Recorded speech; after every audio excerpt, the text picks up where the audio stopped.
kweli serikali imejizatiti na imekuwa ikiendelea kutoa mikopo kwa vijana, lakini bado hatuwezi kutegemea mikopo tu. Najua ni ukweli mchungu, lakini lazima tuongee. Hatuwezi kutegemea mikopo tu katika kuwezesha vijana hao.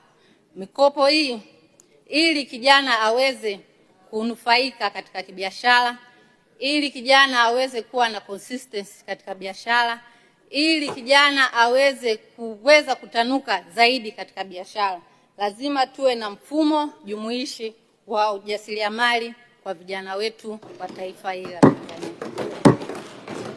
Tunapozungumzia mfumo huo wa ujasiriamali, kwanza kabisa lazima tuwajengee uwezo, yani capacity building kwa vijana.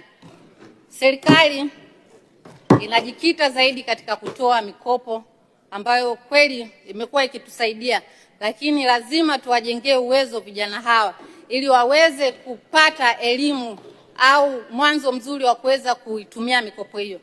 Nasemea hapa katika capacity building, nitajikita zaidi katika swala la elimu ndogo ndogo tu kama ya utunzaji wa fedha, lakini pia elimu ya kuweza kutambua kodi za serikali na jinsi ya kuanza mwanzo wa biashara. Hii itamwezesha kijana huyu hata anapoingia katika biashara kupitia mikopo ambayo imetolewa kuweza kutambua ni namna gani ambavyo ataweza kutunza kumbukumbu zake za fedha, lakini ni namna gani ataweza kukabiliana na kodi ambazo zitakuwa zinakuja. Anakuwa na uelewa wa kodi hizo. Lakini swala la pili ninaweza kuzungumzia kuhusu mafunzo ya kisekta, yani sector specific training. Kweli mikopo imekuwa ikitolewa na vijana wamejikita waziwazi katika kuwekeza katika nyanja tofauti. Wengine wamejikita katika kuwekeza katika teknolojia, lakini wapo ambao wamejikita kuwekeza katika kilimo, wapo ambao wamejikita kuwekeza katika viwanda vidogo vidogo. Kusema kuwachukua wote hao na kuwapa training siku moja ya ujumla ni uongo. Ni sasa tutakuwa tunatwanga maji kwenye kinu. Lazima tuwatafute maprofessional. Uzuri Wizara ya Vijana inaweza kushirikiana na wizara zingine kama za teknolojia, za wizara za kilimo pamoja na mifugo, ili kuwasaidia vijana hao pale ambapo wamepewa mkopo huo, lakini inapoambatana na mafunzo hayo ambayo ya kimkakati yatakayotolewa, kuweza kuwekeza zaidi na kwa ufasaha na kwa ukubwa ambao serikali inataka iwekeze. Lakini jambo la tatu, Mheshimiwa Mwenyekiti, ni kuhusu swala la addition of value, yani kuwajengea thamani ya vijana hao. Mikopo inatolewa, lakini pia lazima tuhakikishe kwamba tunawajengea thamani ya bidhaa hizo ambazo vijana wanaweza wamejikita zaidi katika kuziwekeza.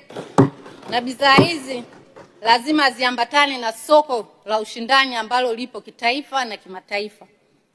Tunaweza kuwapatia training, lakini pia kuwasukuma kuwezesha kuzalisha bidhaa ambazo zinaendana na soko la kila siku.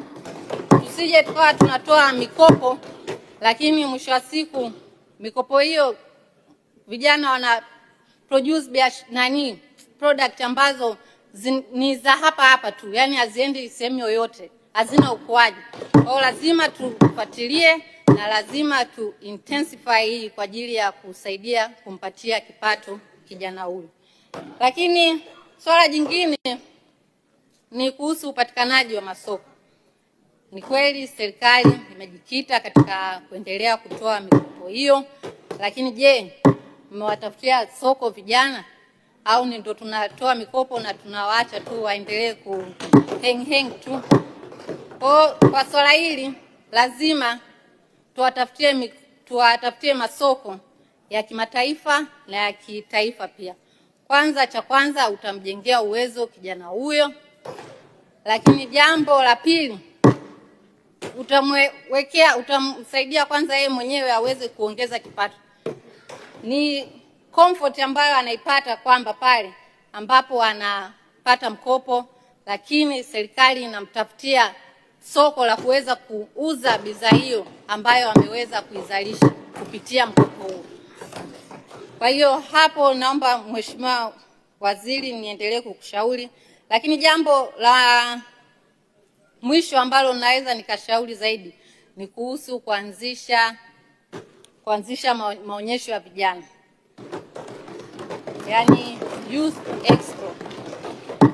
Serikali yetu imekuwa ikisifika kwa kuanzisha maonyesho ya biashara kama Sabasaba ambayo kiuhalisia yamekuwepo kwa miaka mingi, lakini pia kuna maonyesho ya wakulima 88. Kwa nini sasa isifike wakati na sisi tuwe na maonyesho yetu? Kwa kuwa tumetoa mikopo na tumewawezesha vijana hawa, database tunayo, kwa nini tusiwajengee kuwepo na maonyesho hayo ya vijana? Cha kwanza Mheshimiwa Jessica, muda wako umesha. Basi nimalizie. Naomba nimalizie Mheshimiwa. Malizia kwa kuunga mkono hoja. Nimalizie kwa kuunga mkono hoja. Asante sana.